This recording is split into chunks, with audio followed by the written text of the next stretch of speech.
Hi friends, Seemas വ്ലോഗിലേക്ക് എല്ലാവർക്കും സ്വാഗതം. അപ്പോൾ എല്ലാവർക്കും ഒരു ഉപകാരമായ ഒരു ടിപ്പായിട്ടാണ് ഞാൻ വന്നിരിക്കുന്നത് കേട്ടോ.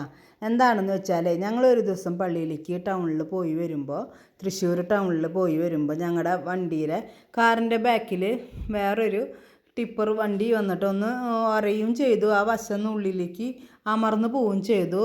സ്ക്രാച്ചും വന്നു കേട്ടോ അവിടെ. അപ്പം ഞങ്ങൾ ആ ഭാഗം ഫൈബറാണ് കേട്ടോ, ആ ഭാഗം. അപ്പോൾ ഞങ്ങളിങ്ങനെ ഒരു ഇത് കേട്ടിട്ടുണ്ട് മുന്നേ, ഇങ്ങനെ ഫൈബർ നമുക്ക് ചൂടുവെള്ളം ഒഴിച്ച് കഴിഞ്ഞാൽ അത് ഞെളങ്ങിയ വശം നിവർന്ന് കിട്ടുന്നു കേട്ടോ. അപ്പോൾ ഞങ്ങൾ ശരിയെന്ന് വിചാരിച്ചിട്ട് അപ്പോൾ ഞങ്ങൾ വീട്ടിൽ വന്നു കഴിഞ്ഞപ്പോൾ നല്ല തിളച്ച ചൂടുവെള്ളം അത് കെറ്റിലിൽ ചൂടാക്കിയിട്ട് ആ ഫൈബറിൻ്റെ ഉള്ളിലേക്ക് അമർന്ന വശമില്ലേ അവിടേക്ക് ഇങ്ങനെ കുറേശ്ശെ ഇങ്ങനെ ഒഴിച്ചുകൊണ്ടിരിക്കും. അപ്പോൾ ഇങ്ങനെ കുറേശ്ശെ ഒരുമിച്ച് ഒഴിക്കല്ല, കുറച്ച് നേരം ഇങ്ങനെ കുറേശ്ശെ ഒഴിക്കുമ്പോൾ ആ ഫൈബർ ചൂടാകുമ്പോൾ ഉള്ളിലേക്ക് അമർന്നു പോയ വശമല്ലേ അത് പുറത്തേക്ക് തള്ളുന്നു കേട്ടിട്ടുണ്ട്. അപ്പോൾ ഞങ്ങളങ്ങനെ കുറേശ്ശെ നേരം അങ്ങനെ ഒഴിച്ച് നോക്കുമ്പോൾ കുറച്ച് കഴിഞ്ഞപ്പോൾ ഉള്ളിലേക്ക് അമർന്ന് നിന്ന വശം പുറത്തേക്ക് നിവർന്ന് കിട്ടി. അപ്പോൾ ഫൈബർ ആണെങ്കിൽ മാത്രം അത് നടക്കുള്ളൂ കേട്ടോ.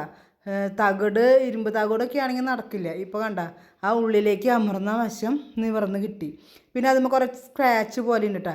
അപ്പോൾ അത് പോകാൻ വേണ്ടിയിട്ട് നമ്മൾ പെയിൻറ്റ് അടിക്കുമ്പോൾ ടിന്നർ മേടിക്കില്ലേ, അപ്പോൾ ആ ടിന്നർ കുറച്ച് തുണിയിലോ അല്ലെങ്കിൽ പഞ്ഞിയിലോ ഒക്കെ ആക്കിയിട്ട് നമ്മൾ ആ വശം ഒന്ന് തുടച്ച് കഴിഞ്ഞിട്ടുണ്ടെങ്കിൽ ആ വശത്തെ ആ സ്ക്രാച്ച് വീണ കറുത്ത കളറൊക്കെ ഇല്ലേ അത് പോവുണ്ട. അപ്പോൾ ഞങ്ങൾ അതും ചെയ്ത് നോക്കിയപ്പോൾ അതും നല്ല വ്യക്തമായിട്ട് ക്ലിയറായിട്ട് പോയി. അപ്പോൾ ഈ ടിപ്പ് നിങ്ങളുടെ വണ്ടികളിലൊന്ന് ചെയ്ത് നോക്കുക. വീഡിയോ ഇഷ്ടമായ ലൈക്ക് ചെയ്യുക, സബ്സ്ക്രൈബ് ചെയ്യുക, ഷെയർ ചെയ്യുക.